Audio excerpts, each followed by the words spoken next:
अभी corona virus का खतरा टला भी नहीं है और इस बीच एक और बीमारी ने सरकार से लेकर आम जनता तक की नींद उड़ा दी है। भारत में लगातार बर्ड फ्लू के मामले बढ़ते जा रहे हैं। राजस्थान, मध्य प्रदेश, झारखंड, केरल, हरियाणा और हिमाचल प्रदेश सहित कई राज्यों से बर्ड फ्लू के मामले सामने आ रहे हैं। यहाँ तक कि आलम यह है कि कई राज्यों में इस वायरस को लेकर अलर्ट जारी कर दिया गया है।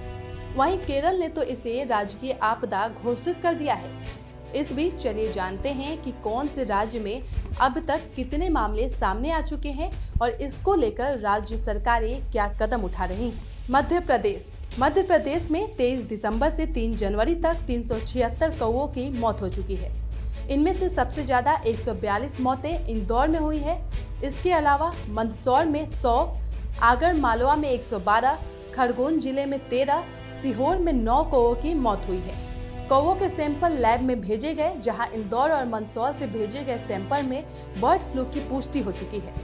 बर्ड फ्लू की पुष्टि के बाद पशुपालन विभाग के अधिकारियों को निर्देश दिया गया है कि भले ही अभी पोल्ट्री पक्षियों में कोई लक्षण नहीं दिखे हो, लेकिन फिर भी पोल्ट्री एवं पोल्ट्री उत्पाद बाजार, फार्म, जलाशयों और प्रवासी पक्षियों पर विशेष निगरानी रखी जाए।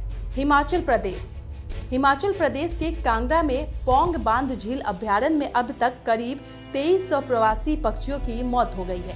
इन पक्षियों की मौत की वजह बर्ड फ्लू ही पाई गई है। बर्ड फ्लू का पता लगने पर प्रशासन ने डैम के नजदीक मांस और अंडा बेचने पर प्रतिबंध लगा दिया है। वहीं जांच के लिए wild life institute of India, Dehradun से 3 सदस्यीय टीम भी पौंग डैम पहुंच गई है। राजस्थान में बर्ड फ्लू के चलते कौवों की मौत का सिलसिला अभी भी जारी है। राज्य में अब तक 500 से अधिक कौवों की मौत हो चुकी है।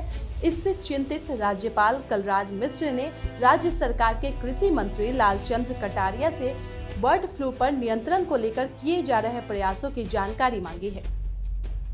इसको लेकर राजस्थान के कई जगहों में धारा 144 भी लागू कर दिया गया है। इसके साथ ही पशुपालन विभाग को बर्ड फ्लू को रोकने के लिए तमाम इंतजाम करने के निर्देश भी दिए गए हैं। केरल के अलुपुझा और कोट्टायम में भी अब तक बर्ड फ्लू से 12,000 बत्तखों की जान चली गई है। अधिकारियों को प्रभावित क्षेत्रों में और उसके आसपास के 1 किलोमीटर के दायरे में आने वाले सभी पक्षियों को मारने का आदेश जारी किया गया है। इसके मद्देनजर वायरस के प्रसार की रोकथाम के लिए करीब 40,000 पक्षियों को मारना पड़ेगा।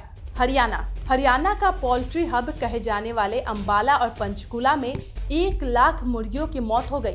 यहाँ करीब 1 लाख मुर्गी और चूजों की मौत हो चुकी है।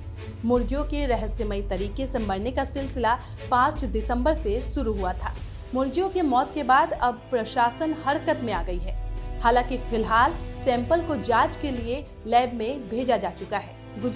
गुजरात के जूनागढ़ में एक साथ करीब 50 पक्षी मृत हालत में मिले हैं। पक्षियों के मृत हालत में पाए जाने के बाद सभी पक्षियों के शवों को पोस्टमार्टम के लिए भेज दिया गया है। वन विभाग को यह आशंका है कि इन पक्षियों की मौत भी बर्ड फ्लू की वजह से हो सकती है। झारखंड में भी एहतियातन कदम उठाते हुए अलर्ट जारी कर दिया गया है। लोगों से अपील की गई है कि किसी भी पक्षी की मौत अस्वाभाविक तरीके से होती है तो इसकी सूचना तुरंत पशुपालन विभाग को दी जाए। इसके साथ ही पक्षी के विसरे की जांच के लिए लैब भेज दिया जाए।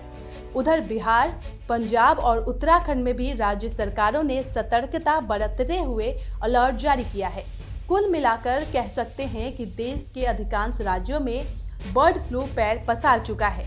इन राज्यों में प्रशासन अलर्ट पर है। इसके साथ ही दूसरे राज्य भी एहतियात बरत रहे हैं। तो आपको ये जानकारी कैसी लगी, हमें कमेंट करके अपनी राय दें और देखते रहें पर्यावरण पोस्ट। सब्सक्राइब करें पर्यावरण पोस्ट।